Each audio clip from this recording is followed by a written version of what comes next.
India versus south Africa మధ్య జరిగిన first T20 మ్యాచ్లో మన టీమిండియా అయితే ఫస్ట్ 3 ఓవర్స్లో అయితే చాలా అంటే చాలా డిసప్పాయింట్ చేశారని చెప్పుకోవచ్చు. సో ఇనిషియల్గానే మన వాళ్ళు ఒక బౌండరీ కొట్టి అవుట్ అయిపోయింది. యాజ్ యూజువల్గా మన సూర్యకుమార్ యాదవ్ కెప్టెన్ ఇన్నింగ్స్ అయితే ఎప్పటికీ ఆడలేకపోయాడు. ఆ తర్వాత 13 ఓవర్లు అనుకుంటా సో హార్దిక్ పాండ్యా వచ్చి గేమ్ను మొత్తం టర్న్ చేశాడని చెప్పుకోవచ్చు.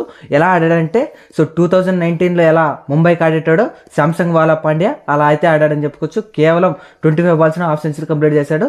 అలాగే టీ20 కెరీర్లో 100 సిక్సెస్ కంప్లీట్ చేసి నెంబర్ 4 ఇండియన్గా చరిత్ర రాశాడని చెప్పుకోవచ్చు. మన హార్దిక్ పాండ్యా ఆడిన ఇన్నింగ్స్ అయితే చాలా అంటే చాలా గ్రేట్ అని చెప్పుకోవచ్చు. ఎందుకంటే ఆ పిచ్లో ప్రతి ఒక్కరు డిస్టర్బ్ అవుతుంటే మన హార్దిక్ పాండ్యా చాలా ఈజీగా అయితే ఆడేశాడు. అలాగే జస్ప్రీత్ బుమ్రా కూడా అన్ని ఫార్మాట్లలోనూ 100 వికెట్లు అయితే కంప్లీట్ చేసుకున్నాడు. ఓడిఐ ఫార్మాట్, టెస్ట్ ఫార్మాట్, అలాగే టీ20 ఫార్మాట్ కూడా. సో మన టీమిండియా అయితే హార్దిక్ పాండ్యా ఇన్నింగ్స్తో 175 రన్స్ అయితే స్కోర్ చేశారు.